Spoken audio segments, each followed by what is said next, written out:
our guest is Zolboo, a very good friend. So, Zolboo, welcome to the studio. Thank you, Stephanie. So today we're going to talk about something about Zolboo's homeland country, and then we're going to talk about her own experiences in a cross-country setting. So I'm going to give you a very difficult task. Only use 3 keywords to describe your homeland country. Yeah, it is a very difficult task. Like when I think about it, it's funny because I used to work in a company called What 3 Words. So basically everything was 3 words. Yes. But think about it, Mongolia to me is home, of course, and opportunity and challenges. Challenges. Oh, wow. So I wonder how many of our students got exactly the same keywords. So they're doing that? Right, yeah. So elaborate a little bit more. So why home? Why challenge? Why opportunity? I think home is obviously where that's my home is my family, friends, where my upbringing and culture, who I am as a values and everything has been driven from there. So it is a home to me. Everywhere I go, that will be home. Mongolia will be home to me. I find it like opportunity because now as a developing nation in the world, which is like 16th largest like geographically, and then now we're in such a developing phase in the capital city of Ulaanbaatar, for example. And I think in that sense, we have multiple opportunities coming up with the country, with all the startups, entrepreneurs, like largest multinational coming into the country, and young people are developing. Yes. But at the same time, we have multiple challenges coming with a developing country perspective. For example, like air pollution, unemployment, education, unequal education, for example, digital literacy, also environmental like problems. So I think those are the things also comes with the challenges, I think. So that's how I see my country coming into the US and studying here and being exposed to other countries as well. Yeah. That is so interesting. So since you mentioned about home, I totally agree. So do you think that is more like in your country, the culture is more like home oriented, so family oriented, people highly value about family? Is that the case? I think it depends, but it is very relationship oriented.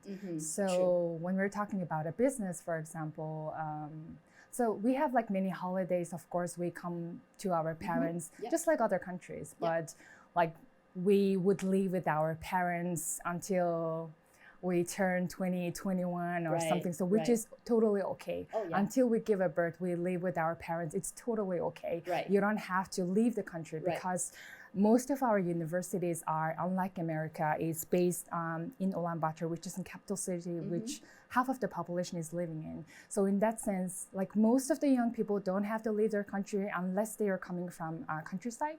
So in that sense, we're kind of like very family oriented since we're like living with our parents.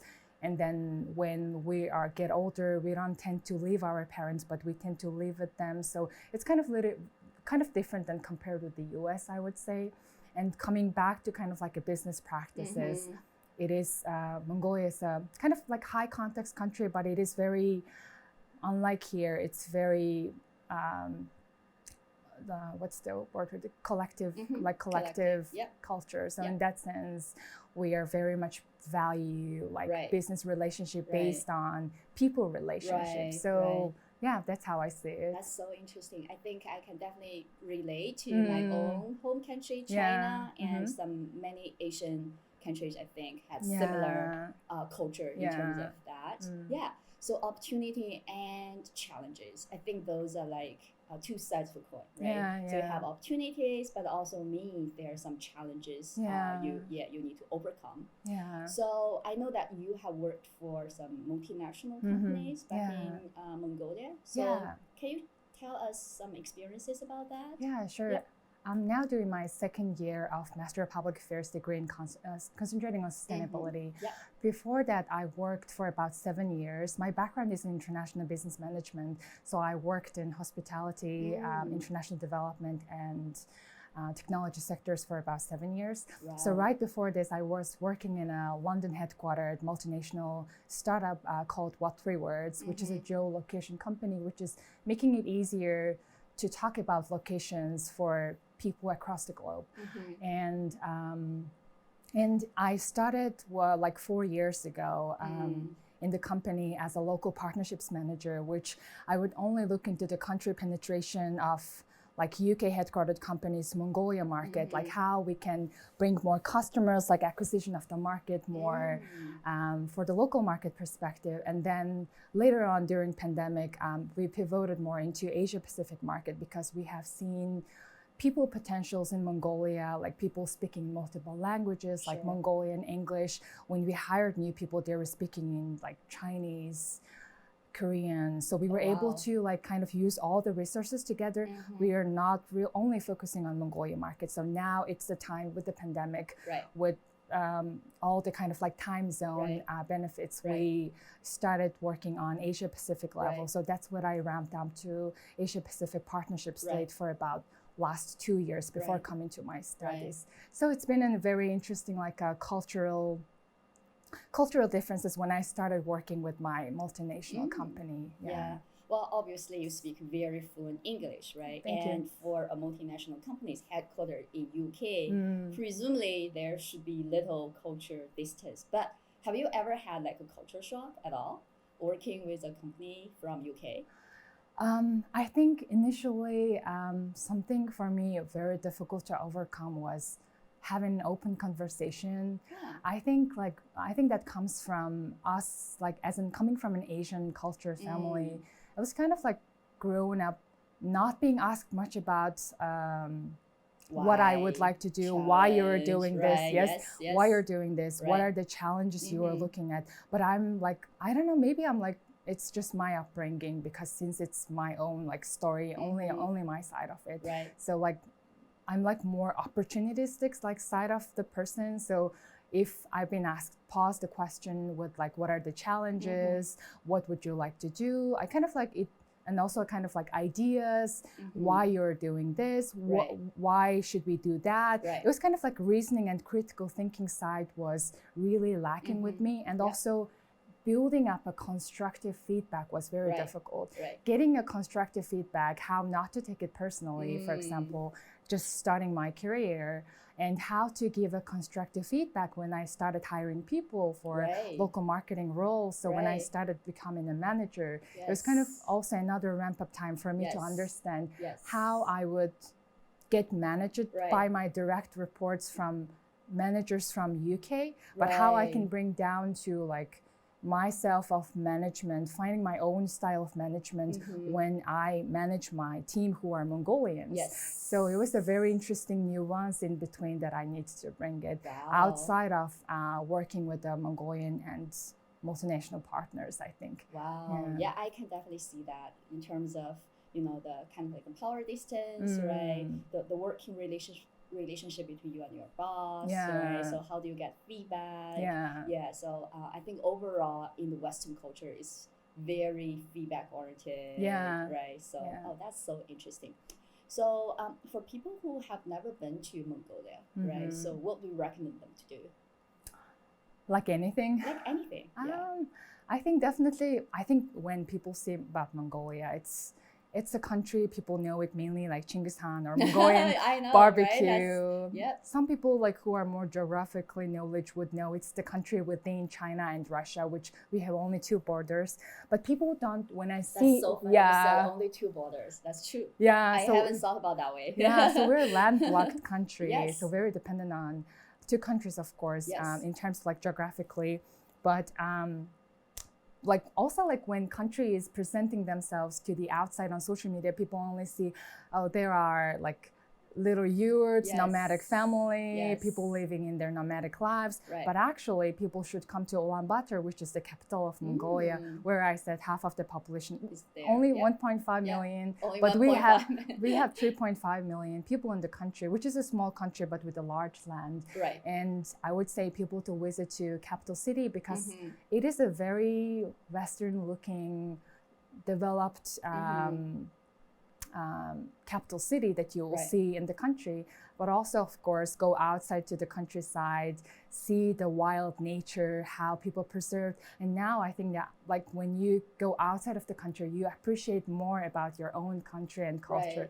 So that's how I see like how diverse our culture is, like those who are coming from Western side, Eastern side, what are the ethnic differences. And I think like those are kind of like very cultural things coming from nomadic family, herders lifestyle, what we eat. And I think those are the things I want people to like experience. Try going to the western side of Mongolia, because Mongolia's landscape is very in horizontally like long country. So in that sense, it would like every part of the country has something great to offer. When you go to the western and northern side, you will see great mountains and with the like glaciers of like a beautiful mountains. And if you go to the southern side, you will see camels and then the desert. I'm coming from the eastern side, which is more flat. So like we have a lot to offer coming to Mongolia. That is so interesting. You basically touch upon how even within one country we have so many dimensions, different culture, different landscapes, different food. That's true. That is so interesting. Do you see there's like generational differences? Do you see like the younger generation in Mongolia has starting to have different, as you said, you know, there might be some Western influences in their culture, but meanwhile, you know, there's also some more traditional Eastern culture. Do you see any generation differences coming? I would say so. I think there are, I would say I can see like 3 different generations right now we're living in. I think like similar to every other Asian countries or any parts of the world, I think we are, younger generation is more influenced by English, watching more of like a social media. So it's like becoming more like westernizing. I was just having a conversation with my friend earlier, like how does social media or like technology advancement might be changing collective culture to individualistic culture. So it is a question mark. I think a question mark, and then how variables like how our upbringing, whether parents need to do a lot more, like millennial parents need to do kind of influence them more inside of like, in terms of like a collective culture to them or not. But I don't think it's as distinct like what it is in the US or UK or like western side of the country.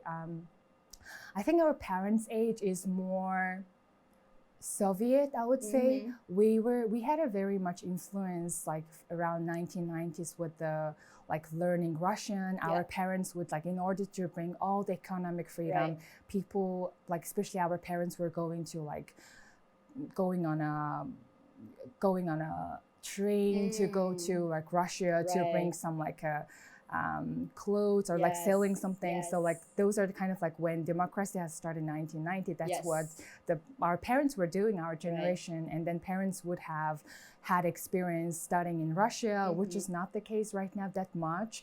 So like they would know more Russian than us. When I was young, I actually had like Russian language in our curriculum, but it's now mainly English at the moment, unless you're going to a Russian school. So that has been definitely changed a lot over the time. So I think like parents' generation is a little more Soviet side. Millennials are like in between Soviet and like more on democracy side of it, like my generation. And our younger side is more westernizing. That's how I see it. That's so interesting. So what brought you to the US? So how did you make your decision to come to the US to study? I was really fortunate to learn English during my undergrad in Mongolia. So that's why like so you started learning English during your undergraduate, and your English like so fluent? We actually started from our high school. Oh, okay, so but still, that's really impressive. Yeah, thank you. So like in that case, I really loved English. I think it's kind of, as we talked a little bit about how the country being culturally we are expressive or not, like how to do an open communication. I was not as expressive as I am now until I start learning more English in my undergrad, like college years. So which I really appreciate. It's kind of like, I think the language itself and being with the international professors are kind of making us more expressive and open, like giving more opportunities to you. I think that really helped me to open up more. What was the question? What brought you to the US? What brought me to the US? And then I think with my love in English, I thought it would be good to have an like master's education in English. So I was looking at like different countries, but one of the things that brought me here was Fulbright scholarship. So thanks to Fulbright scholarship I was able to be selected as one of the scholars in here, and that really brought me to the US with all the cultural exchange possibilities and learning here with others. So so this is why we always say that learning a language is the first step learning a culture. So language basically give you the key to unlock all the potential of a culture. That's an interesting point. Have you had any culture shock in the US? I would say so. I think there's many. Let's say one, his food is very different. I would look for, I think the fast food culture is so different to me. I would want to look for, we don't drink like cold ice drinks. So we don't drink iced drinks. It's like only like warm. We want tea or like hot water, or it's like tea is something that we are looking for. Like soup, that is something that I'm looking for. So that is not the case in the US.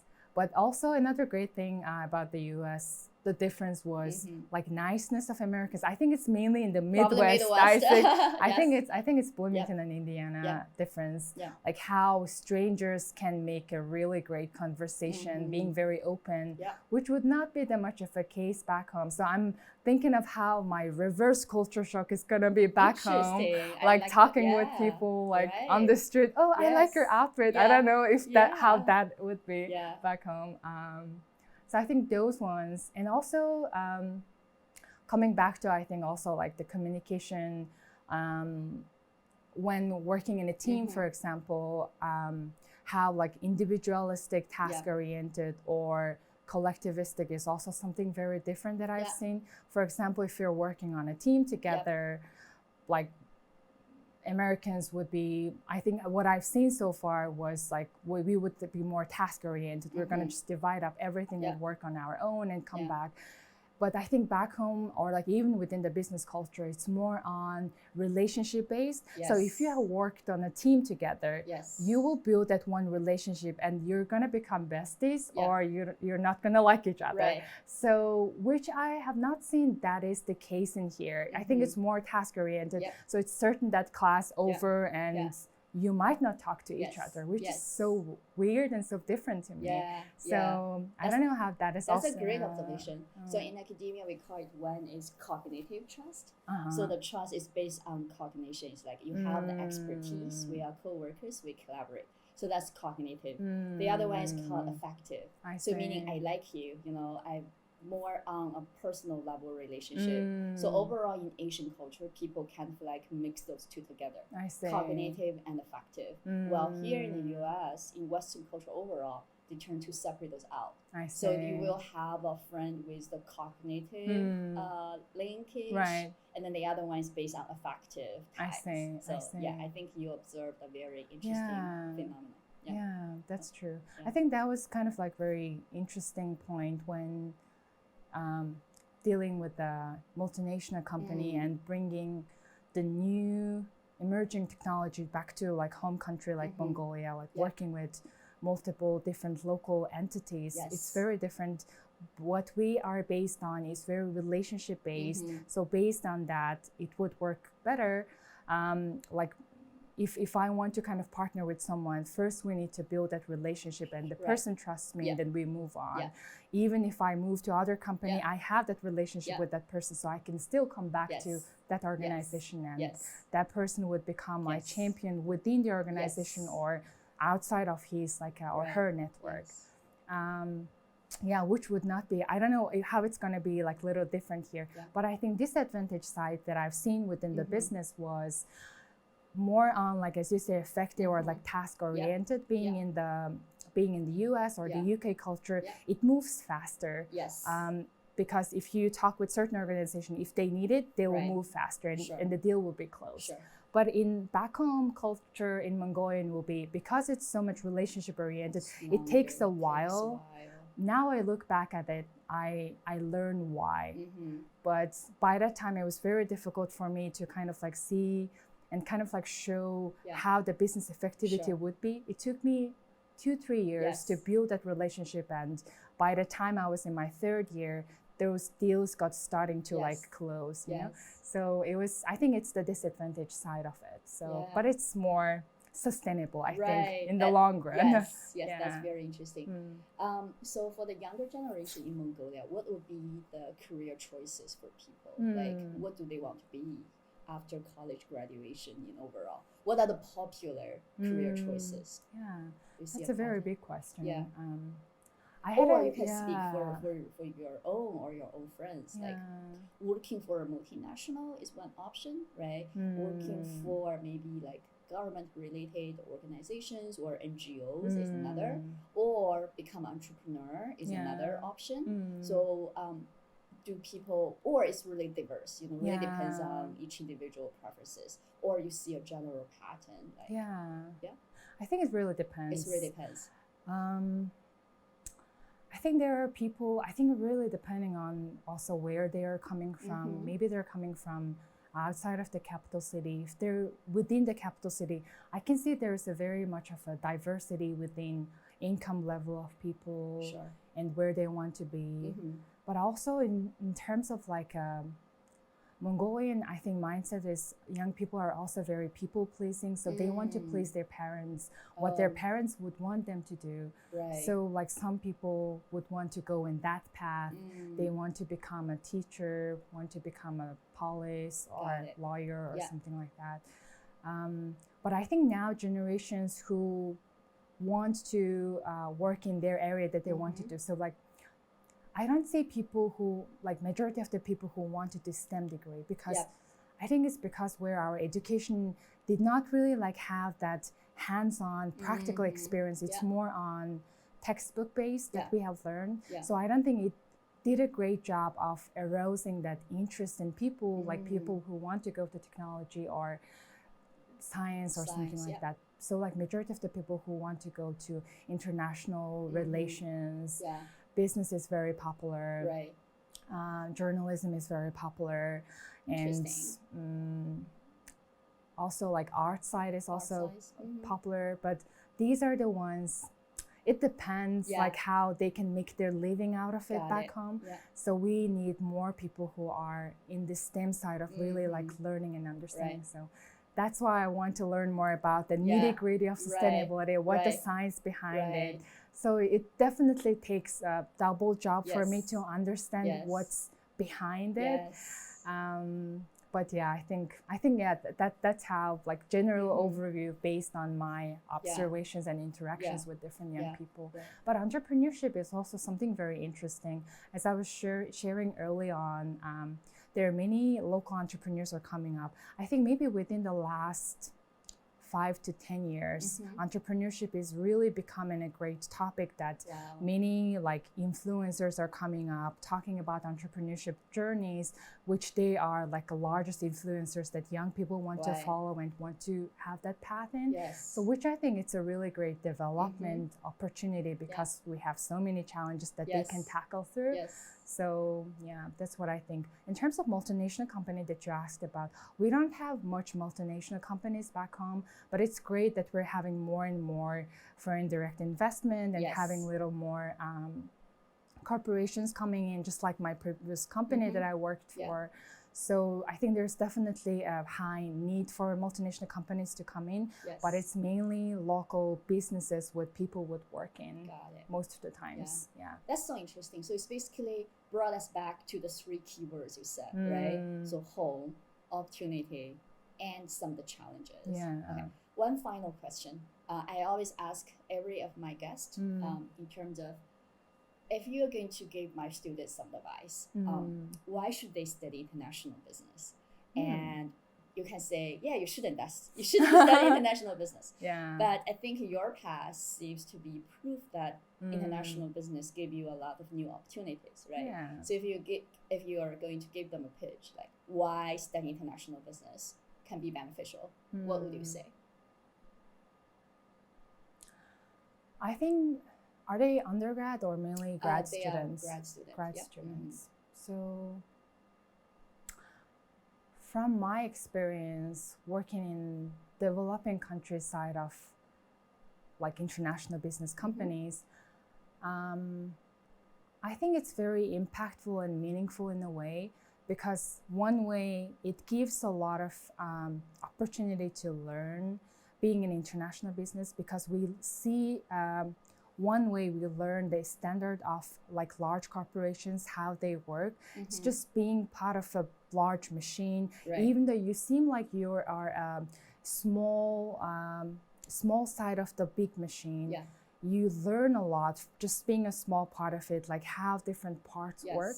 So I think I really like that part of it. And working in multinational companies is very exciting because we got to learn so many different cultures, like business practices. For me, just based in Mongolia, working in Asia Pacific markets working with the UK company, I got to expose to many markets like Singapore, Japan, Korea, Australia. What are the differences between these different markets? So I think that is a really great overview. But even though end of the day, we are all human beings, even though like whoever we pitch our idea to our partner with, but there are many differences in terms of how our cultures shape us. So I think that is something great to learn in terms of like personal and professional development. To, I think depending on where the person is coming from, bringing international business to a developing country means a lot in terms of like economical advancement, and also the job opportunities bringing in terms of like how impactful it is. So I think as an overall perspective, it helped me a lot to become more diverse in terms of my thinking, reasoning, working with different people, different countries, and also become more empathetic of other diversities. So I think it worked out for me. This is wonderful. Thank you so much, Zolboo, for joining us. Thank you. Thank you so much. Thank you. Thank you.